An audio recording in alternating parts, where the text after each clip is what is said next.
Suatu masa saya bertemu dengan seorang anak muda. Anak muda ini pekerjaannya biasa saja, dan gajinya kalau dilihat hanya gaji biasa.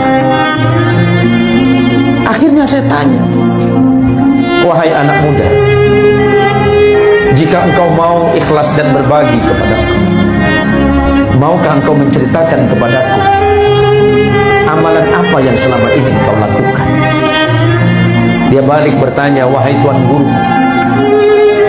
saya ini hanya hamba Allah yang paling lemah dalam ilmu dan yang paling lemah dalam ibadah.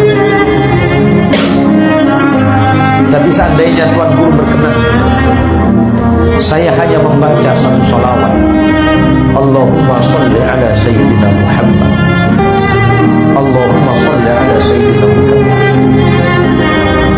Aku memang tidak bertemu langsung dengan Rasulullah Muhammad, tetapi aku merasa bahwa Rasulullah tidak akan pernah mengabaikan ucapan dan doa salawat. Saya tanya, berapa yang kau baca? Semampu. Apakah kau menghitung? Tidak. Kenapa engkau tidak menghitung? Bagaimana mungkin aku menghitung ucapan salawatku kepada Nabi, sementara Nabi tidak pernah menghitung kebaikannya untuk. Berdiri bulu kulit saya ini, bergetar hati saya, berdetak jantung saya dengan begitu kuat. Malu saya di hadapan anak muda. Begitu indahnya rasa cintanya kepada Rasulullah Muhammad sallallahu alaihi wasallam. Setiap langkahnya selalu bersalawat, setiap pikirannya hanyalah salawat kepada Nabi. Akhirnya saya tanya, wahai anak muda, apa yang kau rasakan? Dia jawab, pertama aku merasakan ketenangan, dan aku begitu yakin dan sadar betul bahwa Allah pasti melindungiku dengan perlindungannya. Dan yang kedua, Allah selalu memudahkan urusanku, dan Allah tidak pernah membuat aku kesusahan. Dari situlah akhirnya saya tanya, apa pekerjaanmu?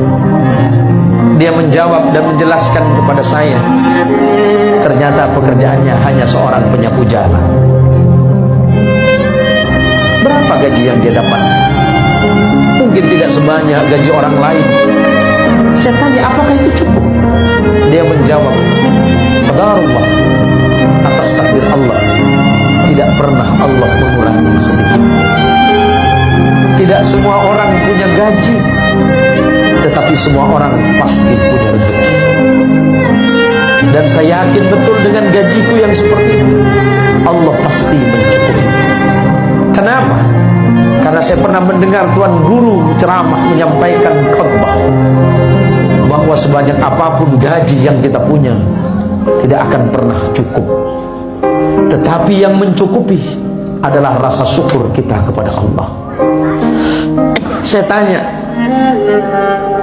dari hal itu apa yang kamu dapatkan? Dia jawab, dengan penghasilan yang segitu, saya dapat menghajikan kedua orang tua saya. Saya dapat menyekolahkan adik-adik saya dari pesantren sampai ke perguruan tinggi. Dan saya kirim anak-anak saya yang di pondok pesantren. Cukupkah itu? Dia menjawab, semuanya lebih dari cukup. Kalau hitung-hitungannya tidak cukup, tetapi atas karena izin, rahmat dan kasih sayang Allah semata, maka gaji yang saya nilai, yang saya lihat tidak seberapa, ternyata mampu mencukupi semuanya. Alangkah indahnya akhlak anak muda tadi. Kenapa saya katakan anak muda? Karena usianya jauh di bawah saya. Dari situlah saya belajar, ternyata rezeki Allah itu begitu besar kepada kita. Yang paling penting adalah rezeki sehat. Rezeki sehat dan sempat, yang di dalamnya didasari rasa syukur dan rasa iman kepada Allah Subhanahu wa ta'ala. Mau jadi petani, jadilah petani yang baik, tapi bersyukurlah kepada Allah dengan hasil pertaniannya. Yang jadi nelayan, jadilah nelayan yang baik, yang bersyukur atas nikmat Allah dari penghasilannya sebagai nelayan. Yang jadi guru, bersyukurlah atas nikmat yang Allah titipkan kepadamu. Allah berikan ilmu dan kemampuan di dalam hatimu. Lihatlah ke belakang, begitu sulit, begitu susah engkau di pondok pesantren.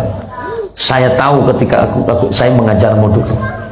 Tapi berkat doa orang tuamu, ibumu dan ayahmu, serta doa orang-orang yang mendidikmu, para kiai kita, dan kesungguhan hatimu, kesabaranmu mendidik umat, Allah berikan hadiah itu kepadamu.